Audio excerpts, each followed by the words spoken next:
پادشاه یک قابلیت عجیب داشت و بتمن بود و مینگیو رو زنده در دیوار قصر گچ گرفتن.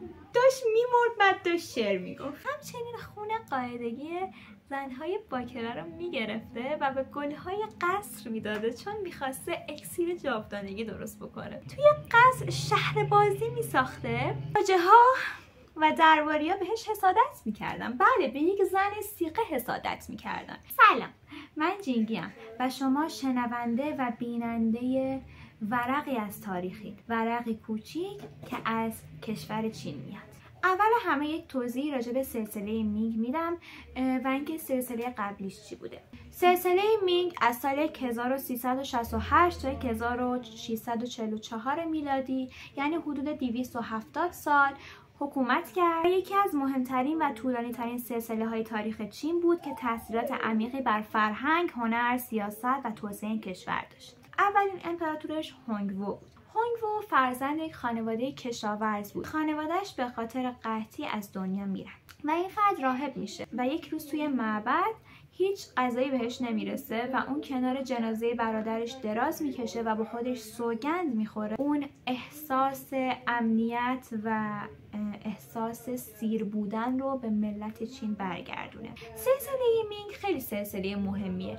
از این نظر میگیم که سلسله قبلیش یوان بوده که یوان توسط مغول‌ها به وجود اومده و این سلسله بود که دوباره قدرت به دست چینی‌ها گرفته شد. هونگ وو پادشاهی بوده که ترجیح میداده افرادی از خانواده‌های فقیر اما لایق بر روی حکومت باشن. به خاطر همین عمدتاً صداش می‌زدن امپراتور دیکتاتور. ولی این در حالی بوده که برای کشاورزان و رعیت‌ها خوبی‌های زیادی به ارمغان آورد. همسرش ملکه ما بود. ملکه ما زنی وفادار و پاکدامن بوده که از زمانی که هونگ وو یک شورشی بوده همراهش بوده. لباس‌های ساده می‌پوشیده و همیشه هوای خدمتکارهای قصر رو داشته. و همچنین زمانی که یکی از صیغه‌های امپراتور به یک وزیر توهین میکنه و یک مشاجره بینشون ایجاد میشه و هونگ وو تصمیم میگیره وزیر رو اعدام کنه، ملکه ما واسط میشه و میگه که تو حق نداری برای یک زن این کشور رو نابود کنی. امپراتور بعدی که به قدرت میرسه جیان ون بوده و لقبش امپراتوریه که ناپدید شده. راجع به جیان ون نوشته شده اون مهربون، اهل تفکر و دنبال صلح. میخواست نظام رو اصلاح کنه و ظلم رو برداره. عموی خودش جو دی که بعداً امپراتور یونگله میشه رو میخواست محدود کنه چون زیادی قدرتمند بود و این بزرگترین اشتباهی بود که اون انجام داد. ما میریم سراغ جنگی که تاریخو لرزوند، جنگی که جیان ون رو از تخت سلطنت پایین کشید. جودی فرمانروای ناحیه بیپینگ بوده. ژنرال قدرتمند بوده، پسر هونگ وو بوده. یک جنگی با جیان ون انجام میده چون معتقد بوده مردم در عذاب بوده و این جنگ چند سال طول میکشه تا اینکه بالاخره پایتخت نانجینگ سقوط میکنه. و زمانی که پایتخت سقوط میکنه جیان ون گم میشه. جاست که تازه افسانه ها شروع میشن. خیلی‌ها میگن اون خودش رو توی قصر آتیش زده و مرده و بعضیا میگن لباس راهب ها رو پوشیده و فرار کرده. یک سری نقل قول هم راجبش هست که ملکه مادر وقتی دید پسرش جودی شورش کرده براش نامه نوشت. توی نامه نوشته بود اگر تو به خاطر من دست به جنگ نزنی برای همیشه پسر منی، اما اگر برادرتو بکشی من دیگه مادرت نیستم. قبل از سقوط جیان ون زن و بچه‌شو فرستاد تا از دربار خارج شن. یک افسانه هست که میگه سالها بعد یه پیرمرد راهب ریش سفید رفت دیدن امپراتور یونگله. فقط یک جمله گفت: هر چیزی که با خون گرفته بشه یک روز با اشک پس داده میشه. و بعدش اون فرد ناپدید شد و دیگه امپراتور یونگله یک شب خوب نداشت. یونگله لقبش امپراتور فاتح آسمانه. پایتخت رو به پکن منتقل کرد و یک شهری ساخت به نام شهر ممنوعه. یونگله بعد از اینکه کودتا کرد احساس ناامنی میکرد، به خاطر همین قصر سلطنتی رو پر کرد از صیغه و زنهای مختلف و اونقدر زن داشت که خودش بعضی وقتا اسمشون رو یادش میره. ولی میگن که هیچ کدوم جای همسر اصلیشو نگرفت که اسمش ملکه شو بوده. شهر ممنوعه هم خیلی جذاب به نظر میاد هم خیلی ترسناک. جایی بوده که دیوارهای بلند داشته. زنها توی این قصر یا به اوج میرسیدن یا کلا نابود میشد. ملکه شو یک زنی بوده از جنس سیاست و زمانی که یونگله توی جنگ بوده اون به اداره مملکت میرسیده. حالا میخوام راجع به انتخاب سیغه توی سلسله مینگ براتون توضیح بدم. زاده‌های اشراف، زاده خانواده‌های بلند مرتبه دخترهاشون رو میفرستادن به قصر برای سیغه شدن. اون دخترها بر اساس چند تا موضوع دسته‌بندی میشد: زیبایی، هوش و شعر خوندن. بعد از انتخاب اسم و فامیلشون حذف میشد. مثلا صداشون میزدن بانوی پنجم. اگر امپراتور روشون اسم میذاشت خب اونها سیغه می شدن و زندگی خوبی داشتن. اگه امپراتور حتی بهشون توجه هم نمی کرد تا ابد توی قصر مجبور بودن خدمتکار باشن و هیچ وقت حق عاشق شدن نداشتن. شکنجه آدمیزادی. حالا میخوام یکی از نامه ها رو بخونم که توی اسناد باقی مونده. من برای مادرم تاج افتخار میخواستم، اما حالا در سکوت در سایه دیوارهای بلند چشم به آسمان شب دارم. امپراتور حتی یک بار هم به من نگاه نکرد. حالا میخوایم بریم تو رقابت هایی که بین سایه ها بوده، سیغه هایی که میخواستن دیده بشن. در منابع تاریخی اشاره پررمز به یکی از سیغه های بسیار زیباروی یونگله شده که نامش دقیق مشخص است، اما گفته میشه از قوم اویغوره که به عنوان هدیه از یکی از قبایل شمال غربی به دربار آورده شده. داستانی هم هست راجع به یکی از سیغه ها که میگه اون خودش رو به یک بارداری جعلی زد تا توجه امپراتور رو جلب کنه و زمانی که از خواجه ها این موضوع رو لو داد اعدامش کردن. چه وحشتناکه. حالا میخوام بریم سراغ خواجه ها. شاید فکر کنید خواجه ها هیچ نقشی نداشتن، اما اشتباه دارید فکر میکنید. تو دنیای دربار دشمن همیشه یه زن نبوده. خواجه ها گاهی نقش مهمی تو سرنوشت سیغه ها داشتن. این یادداشتیه که از یک خواجه به یادگار موند. از یک خواجه به یادگار موند. من نگهبان درگاهی هستم که هیچ وقت اجازه ورود به آن را نخواهم داد. چه کسی جای یونگله رو گرفت؟ بعد از مرگ یونگله پسر بزرگش به تخت نشست. اون شد امپراتور هونگشی. اما خب اون فقط 1 سال سلطنت کرد و خیلی زود بر اساس بیماری از دنیا رفت. میخواسته که سیاست‌های سختگیرانه پدرش رو از بین ببره، اما خب عمرش کفاف نداد و خیلی زود از دنیا رفت. حالا ملکش ملکه ژان بوده و وقتی پسرش امپراتور شد و خواست انتقام سیاسی از دشمنا بگیره، ملکه ژان گفت سلطنت نه شمشیر میخواد نه انتقام، فقط دل مردم رو میخواد. بعد از مرگ هونگشی پسرش شوانده به سلطنت میشینه. این امپراتور مورد علاقه من.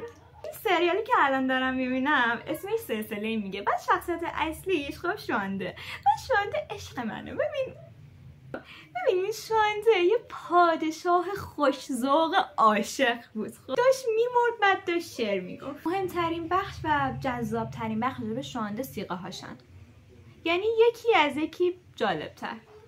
اولین همسر رسمیش از خانواده نجیب بود که بهش میگفتن ملکه سان. یکی از زنان خیلی خیلی تاثیرگذار توی سلسله مینگ بود. رابطه‌ای که با شوانده داشت یک رابطه معمولی بود و هیچ گزارش عاشقانه‌ای در دسترس ما نیست. ببخشید. سیغه بعدی بانو هوا بوده. از زنان بومی اقوام شمالی بود که در اصل هدیه سیاسی از مغول‌ها به دربار بود. مغول‌ها زن زیادی داشتن. بانو هوا گفته میشه به طرز عجیبی پادشاه رو مجذوب خودش کرد. و پادشاه براش شعر میگه. حالا بزنید شعرشو براتون بخونم. صدای خنده زودتر از طلوع در دل خوابم میریزد، بانویم گوی سحری در آغوش.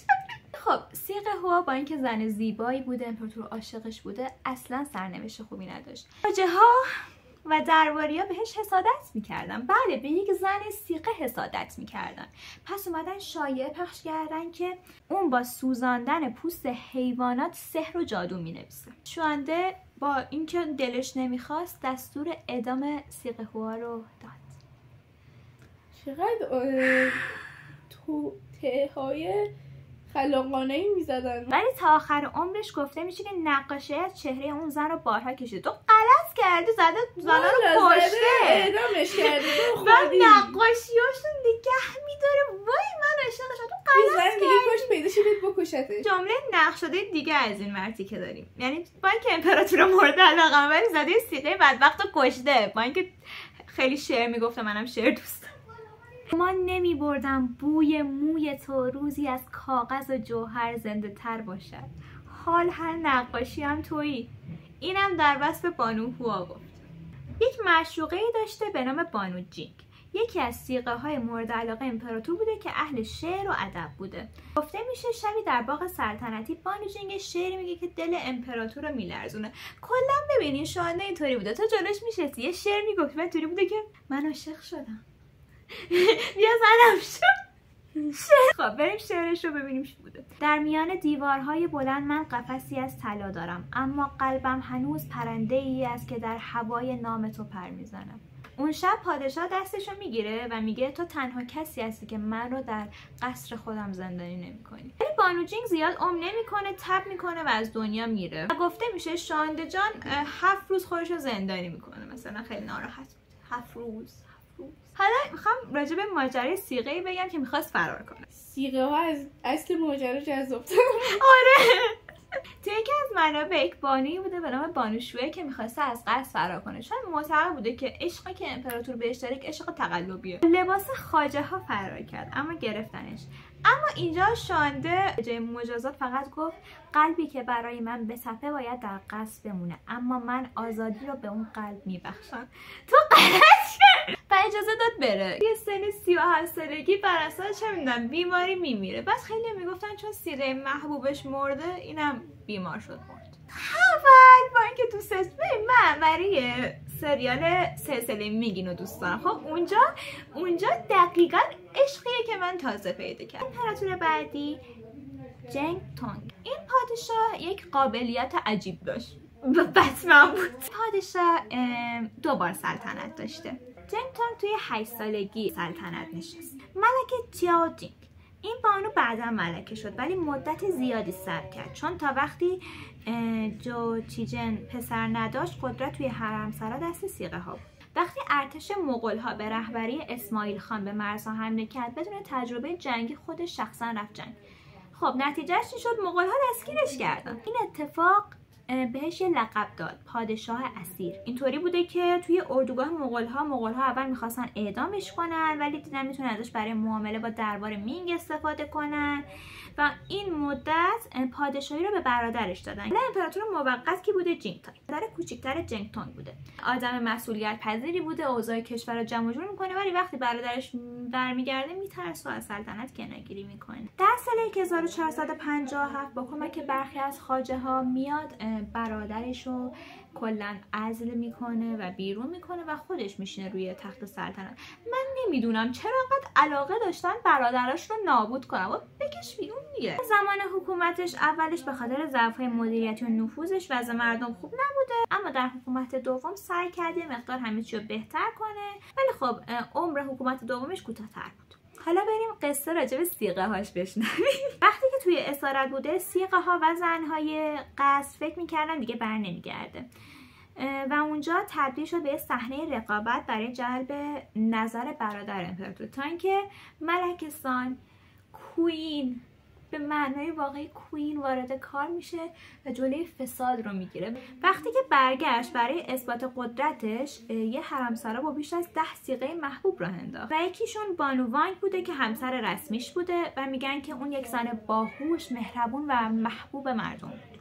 امپراتور بعدی چنکا یکی از معروف ترین امپراتورهای سلسله مینگ بوده که حالا بیشتر میزانه معروفیتش به خاطر اون داستان عاشقانه‌ای هست که داره. چنکا یک عشق ممنوعه داشته به اسم وان گویفی، زنی که 19 سال خودش بزرگتر. چنکا زمانی که 16-17 سالش بوده عاشق کنیز قصر میشه که حدوداً 35 سالش بوده. میگن چنکا اونقدر مجذوب وان شده بود که حتی بعد از رسیدن به سلطنت حاضر نبود هیچ زن دیگه ای رو به قصر راه بده. حالا یک تراژدی وجود داره به نام بچه گم شده، جنایتی که میگن که وان گویفی انجامش داده. وان گویفی خودش نمیتونسته بچه دار بشه و تصمیم گرفت همه فرزندان چنکا رو نابود کنه تا رقیبی نداشته باشه. توی تاریخ نوشته شده هر بار که کنیزی باردار میشد وان یا اون رو مجبور به سخت جنین میکرد یا بچه رو بعد از تولد خفه میکرد. ببینین وان گویفی یک زن سیاستمدار به نظر میومده، خیلی امپراتور رو دوست داشته و اینطوری بهش القا میکرده که همه تو دربار به تو دروغ میگن الا من، و اینطوری بوده که خیلی از موضوعهای سیاست رو خودش به دست میگرفته.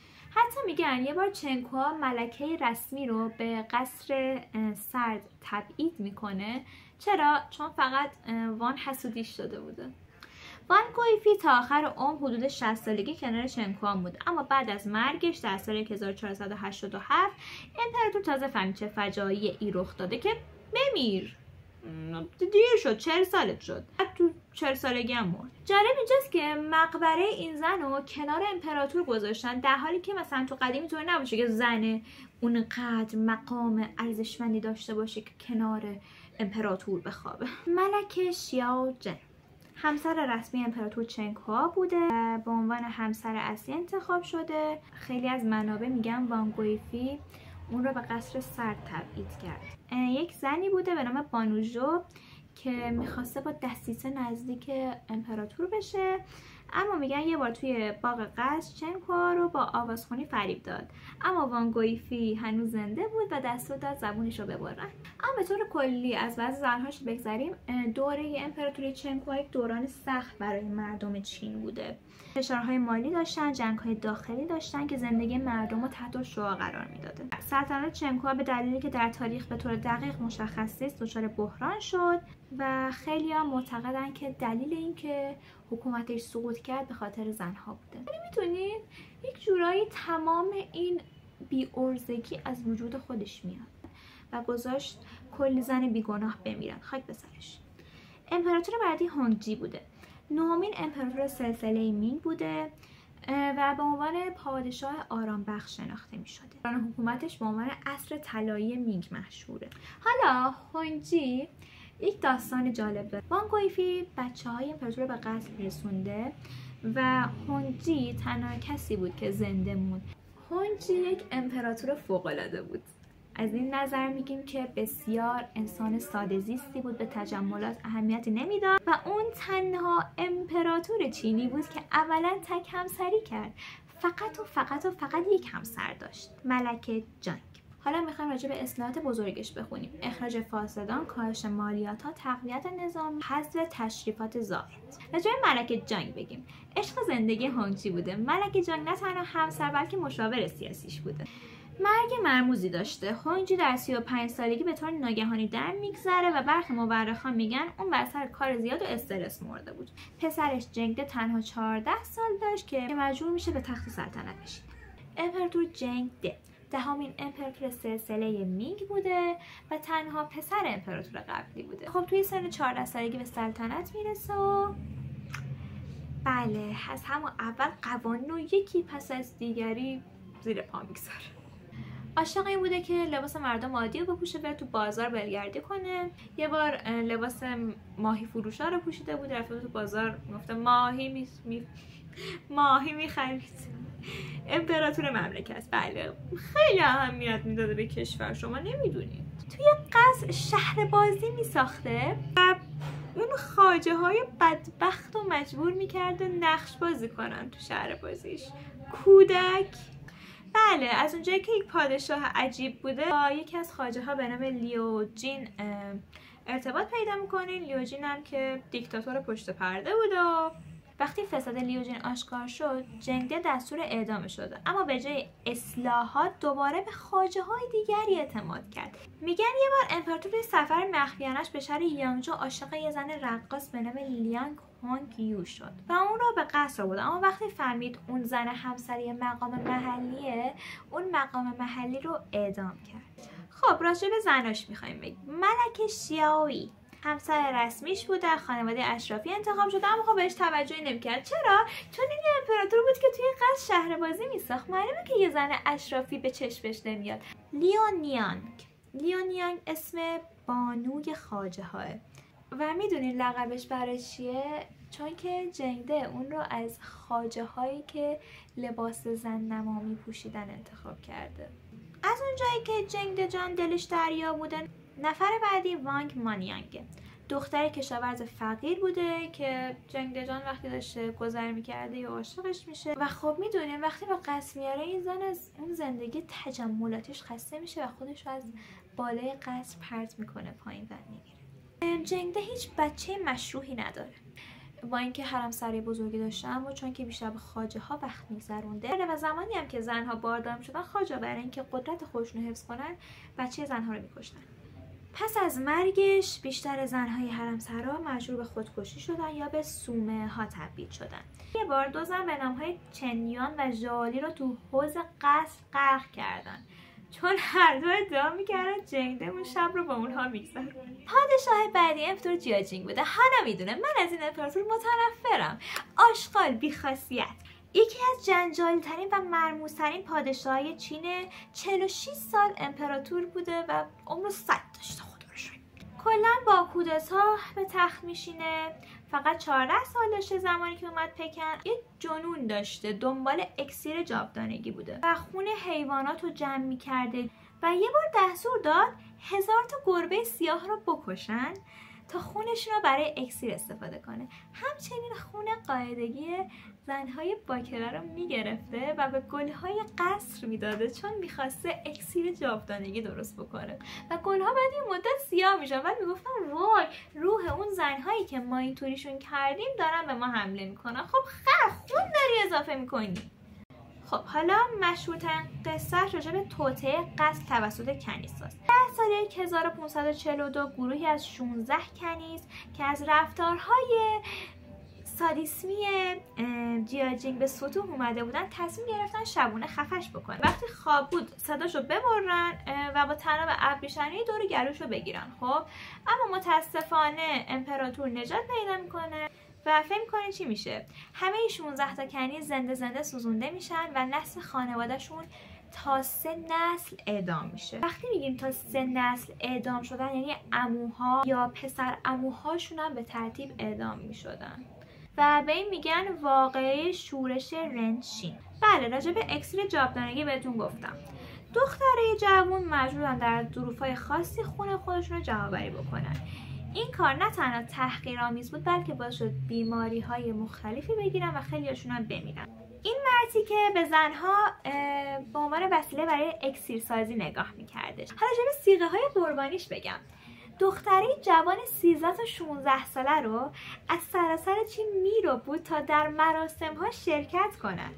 بسیاری از اونها رو بر اثر مصرف اکسیرهای سمی یا خونگیری می‌مردن. یکی از صیغه‌هاش دوان تنها زنی بود که جرأت مخالفت با جیاجینگو داشت.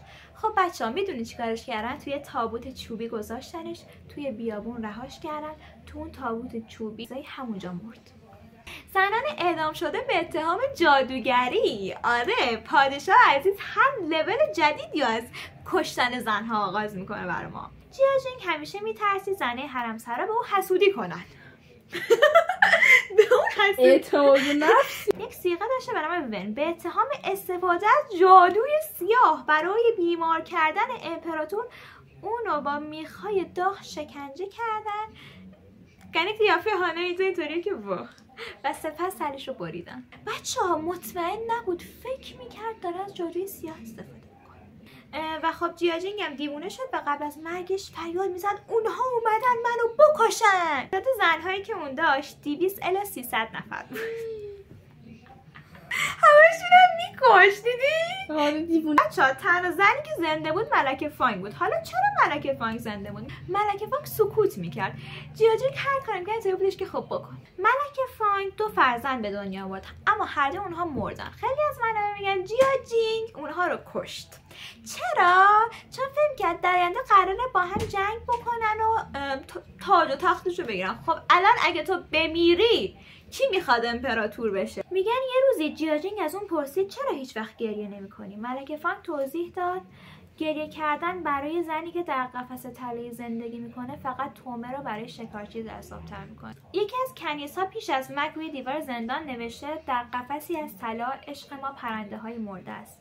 بالهایش را کنده‌ای، آوازش را خفه کرده ای، اما روحش همیشه خواهد گریست. یک کنیز 14 ساله به نام شیاولین رو مجبور کردن هر روز خون خودش رو در کاسه بریزه و پای گلها بریزه. یه شب شیاولین تصمیم گرفت فرار کنه اما نگهبانا پیداشون کردن. حالا جیاجینگ چه دستوری داد؟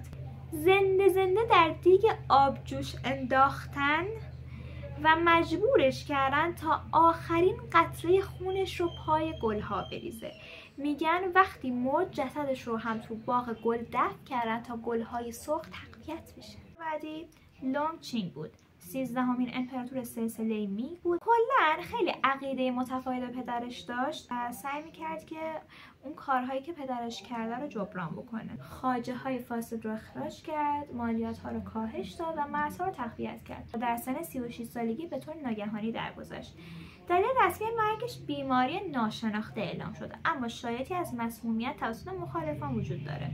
پسرش وانلی فقط 10 سال داشت که جایگزین حکومتش شد. وانلی یک دوران پر از درخشش داشت، اما خب پایان حکومتش خیلی خونین بود. اون یک وزیر خیلی مورد اعتماد داشت به نام جان جوجن که باعث شد اصلاحات مالی انجام بده، تقویت نظامی و همه اینها. اما پس از مرگ جوجن وانلی کم کم از حکومت فاصله گرفت و به انزوا رفت. و خب میدونین یک سری مشکلات هم برای به تخت نشستن پسرش داشت. طبق رسوم چینی بزرگترین پسر باید به تخت بشینه، اما اون ملکه دیگه مخالف این موضوع بود. یکی از داستانهایی که از این قصر اومده، 2 کنیز به نامهای شیاوچن و مینگیو عاشق هم شده بودن. اونها شبها در انبارهای قصر مخفی می شدن و برای هم شعر می خوندن. وقتی خواجه از رابطشون باخبر شدن، شیاوچن رو مجبور کردن خودش رو دار بزنه و مینگیو رو زنده در دیوار قصر گچ گرفتن. وانلی یک بار تابلوهایی از یک نقاش زن به نام چن می را دید و عاشق سبک نقاشی‌ها شد. بدون اینکه بدون اون نقاش زن اون رو به قصد دعوت کرد. این نقاش خیلی با شکوه بود، خیلی نقاشی خوب می‌کشید. اما زمانی که واقعیت فاش شد، وانلی خشمگین شد. اما چن می قبل از اینکه مجازات بشه، خودش رو با قلموی آغشته به زهر کشت. امپراتور بعدی تای چانگ بوده. 15مین امپراتور سلسله مینگ. سلطنتش فقط 29 روز طول کشید و میدونین مرگش خیلی مشکوک بود. خیلی هم میگفتن که آره اون ملکه های سلطنت قبلی کشتنش. دلیل مرگش هم خیلی عجیب بود، به خاطر خوردن داروی قوای جنسی مرد. به اون یه سری قرصای قرمز دادن که بهشون گفتن اکسیر سرخ که ادعا میشد معجزه میکنه. پس از خوردن اون قرصا حالش بد شد و مرد. بعد از اینکه مرد، سرش به تخت نشست که اسمش تیانچی بود. فردی بی‌لیاقت بود و به کشور خیلی بد شد. امپراتور تیانچی 16مین امپراتور سلسله مینگ. قدرت واقعیش تو دست خواجه های شیطان صفت بود که یکی از اونها وی ژونگ شیان بود. میدونین وضعیت حرم سراش خیلی بد و همه اینا برمیگرده به مادام کو. رابطه عاشقانه با اون وی ژونگ شیان داشت و از طریق اون کنترل حرم سرا رو در دست گرفت. مادام کو پسر امپراتور که این نوزاد بود رو مسموم کرد و سیغ فن که مادرش بود و متهم به بی‌لیاقتی در نگهداری از فرزندش کرد و مجبورش کرد خودش رو توی مراسم عمومی دار بزنه. سیغ وانگ تنها زنی بود که جرأت کرد با مادام کو مخالفت علنی کنه، اما مادام کو رو متهم به جادوگری کرد. مادام کو دستور داد زبان اون رو ببرن و چشمانش رو با سوزن‌های داغ کور کنن. شون توی چاه عمیق انداختن و هر روز یک سطل آب شور روش مینداختن که نمیره و دردش بیشتر بشه. پس از 3 ماه جسد متورمش رو در آوردن و بدون اینکه مراسم بگیرن سوزون. حالا یکی از تراژدی‌هاش راجع به 2 خواهر شیالین و شیامی. این 2 خواهر دوقلو به عنوان کنیز وارد قصر شدن. شیالین عاشق یک نگهبانا شد. شیامی میخواست از خواهرش محافظت کنه. نگهبانه رو زنده پوست کندن و جسدش رو مقابل چشمای شیالین آویزون کردن. شیالین رو مجبور کردن با همون چاقویی که اون سرباز پوست بدنش رو کنده بود خودش رو بکشه. شیامی هم از غم خواهرش دیوونه شد. پس از به قدرت رسیدن امپراتور چونگژن، وی ژونگ شیان اعدام شد و مادام کو به صومعه تبعید گردید. بیشتر زنای حرم سرای خودکشی کردن یا به عنوان برده فروخته شدن. آخرین امپراتور چونگژن بود. مانچوها در اون موقع شورش کردند، به مرزهای شمالی حمله کردند. پکن سقوط کرد و امپراتور خودش رو کشت. اون ملکه جو رو مجبور به خودکشی کرد. دخترش پرنسس چانگ پینگ رو با شمشیر زخمی کرد اما زنده موند و راجع به عاقبتش مانچوها گرفتنش، با یکی از مقام‌های رسمی ازدواج کرد. پسراش رو با امید اینکه جانشون حفظ بشه زنده نگه داشت، ولی اونها هم نمیدونیم عاقبتشون چی شد. همچنین یک پرنسس کوچیک به نام پرنسس کونینگ هم داشت که اونم کشت. وقتی شورشیان به دروازه پکن رسیدن، چونگژن میدونست پایان نزدیک و در نهایت آخرین پادشاه سلسله مینگ خودش رو کشت. مانچوها بر چین حکمرانی کردند و سلسله جدیدی به نام سلسله چینگ آغاز شد. خب بالاخره سلسله مینگ تمام شد. بالاخره 17 تا امپراتورش تموم شدن. خیلی ممنون اگه تا اینجا دیدید. اگه ندیدیدم بازم ممنونم که گوش دادید. خدافظ. یه لحظه واسه نفس بکشم. قلبم داره میاد تو دهنم. چه می‌دونم حیوان ماده هم میدیده شعر میخونده عاشقش میشده. تو ویدیو داره میره. آره. اون مردم رو نجات بدن. تو رسید. حتی خواجه هم بدبخت بودن. چند تا سیغه داشته؟ آمارش در دست من. یعنی اینقدر زیاده؟ آمارش در دست من. زیاده؟ چه درامایی؟ قدیما جذاب‌تر بود درام. آره.